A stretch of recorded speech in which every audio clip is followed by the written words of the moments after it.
Let's talk up next about Tony Khan's comments on Chris Jericho. Tony Khan appeared on the Busted Open radio show on Monday and was asked about Jericho and whether there was any update after Jericho had been away from AEW since April. Khan said, "I love Chris Jericho. He's a huge part of AEW. He's been here since the beginning. We'll see what happens in the coming months, but Chris is always welcome and a big part of AEW. We'd always want to have here. I absolutely am so grateful to Chris Jericho for all he's done." Jericho signed an extension with AEW 3 years ago, which at the time was announced as running through December of 2025. The speculation of Jericho's future status with AEW also comes after the lineup announcement for his annual Rocket Ranger cruise this year, not featuring any AEW talent. So, what do you read into this, Kate?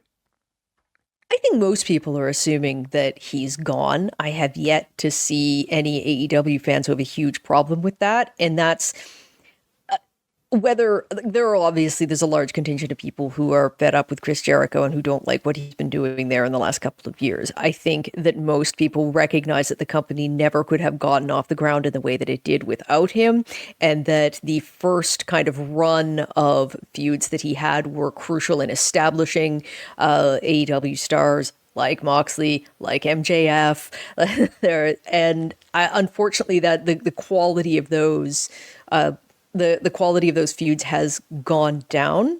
I think what a lot of people were pointing out was that the verbiage that Tony Khan used was similar to what he was saying about Mariah May before she left.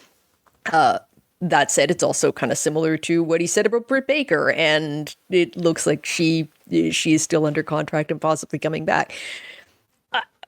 I'm thinking he's gone. I don't know what else he has left to accomplish in AEW, and I think he's too big a name to kind of be forever just sitting on the periphery, and certainly is not engaging enough to be taking up TV time every week. So yeah, I think he falls in an awkward spot for AEW right now, and that it might be the best move for him to go back to WWE, where he's going to be treated as a returning hero. Yeah, that seems to be, I think, the feeling that a lot of people have. And these sort of comments, as little as they are, this is like, just 3 sentences. As little as they really say, they certainly don't make us feel that we're wrong in maybe a lot of the assumptions here. We'll see what happens in the coming months, but Chris is always welcome and a big part of AEW. So,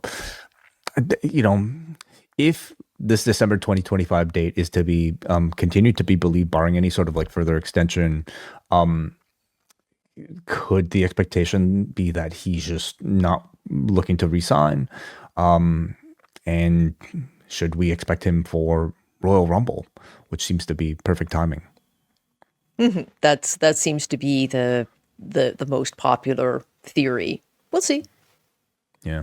Are you? Would you be excited? I know you don't watch much WWE, but what do you think of his potential for success at this point in WWE? I think that they have done. I think that they are very respectful about their legends. I think that right now he may be a good fit for them in a number of ways. Yeah, I think so too. I think well, he's got name value. He's been away long enough. And in terms of reinvention, I have to imagine that he'll have something new, some sort of new persona. He always does, yeah. Ready. And I hope that it'll be a bit better than the recent incarnations we've seen via the Learning Tree and whatnot. Mm-hmm. There's just going to be a freshness, I think, attached to him being, with this entirely new generation of wrestlers that he's not interacted with before. Some he certainly has, some who have been through AEW that are back in WWE mm-hmm. that'll interact with him as well. But I would think that WWE would just be begging for the opportunity to do him versus Punk. Yeah, I'm sure plenty of story will be told through some of that. On the Post Wrestling Cafe this month, John Pollock and Wei Ting sit down for a new edition of Talk.